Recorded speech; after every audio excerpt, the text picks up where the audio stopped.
जतेक दाई माई सब छथिन दुल्हा सरकार से प्रश्न कर रहल छथिन ओ प्रश्न की छे ए गीत के माध्यम से सुनू। कहे छथिन यो राम जी अवध समिथिला में लिए कोना, यो राम जी अवध समिथिला में लिए कोना, और यो पहुना अवध मिथिला में लिए कोना, पहुना अवध मिथिला में लिए कोना, जी अवध मिथिला में लिए कोना, यो राम जी अवध मिथिला में लिए कोना, पहुना अवध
के पैरी यो राम जी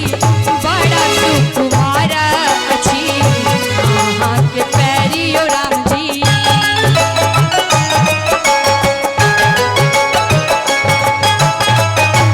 आहा के पैरी यो राम जी बड़ा सुकुमार अछि, आहा के पैरी यो राम जी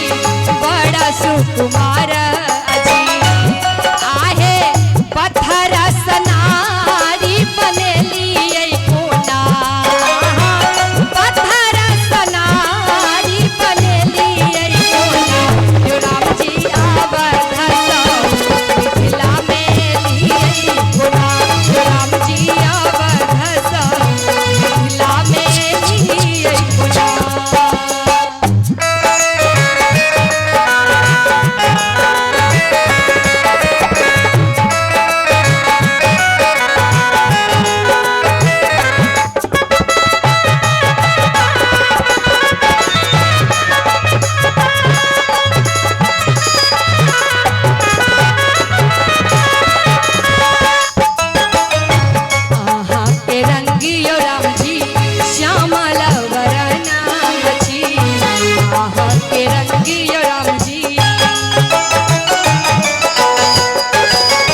छथिन दुल्हा सरकार के ताना मार रहल छथिन और कहे छथिन कथी कि आहा के रंग यो राम जी श्यामल वरना छी आहे सीता सन गोरी नारी पेलियै कोना आहे सीता सन गोरी नारी पेलियै कोना। एक बेर कनी ताली बजते दुल्हा सरकार के और दुल्हन के आशीर्वाद देवा के लिए कनी ताली बजा कर सब क्यों यो राम जी आवा